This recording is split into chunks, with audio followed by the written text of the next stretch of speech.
This is my newest version of the puzzle box. As you can see here, there's not very many buttons. On this side though, you shake it, a few pieces come out.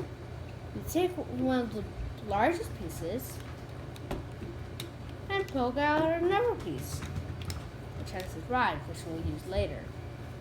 Then you find this part and push this piece in.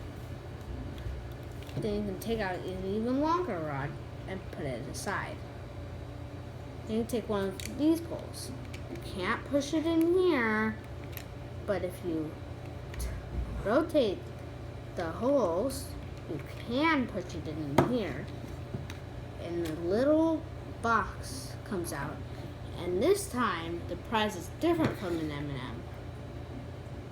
It's a quarter.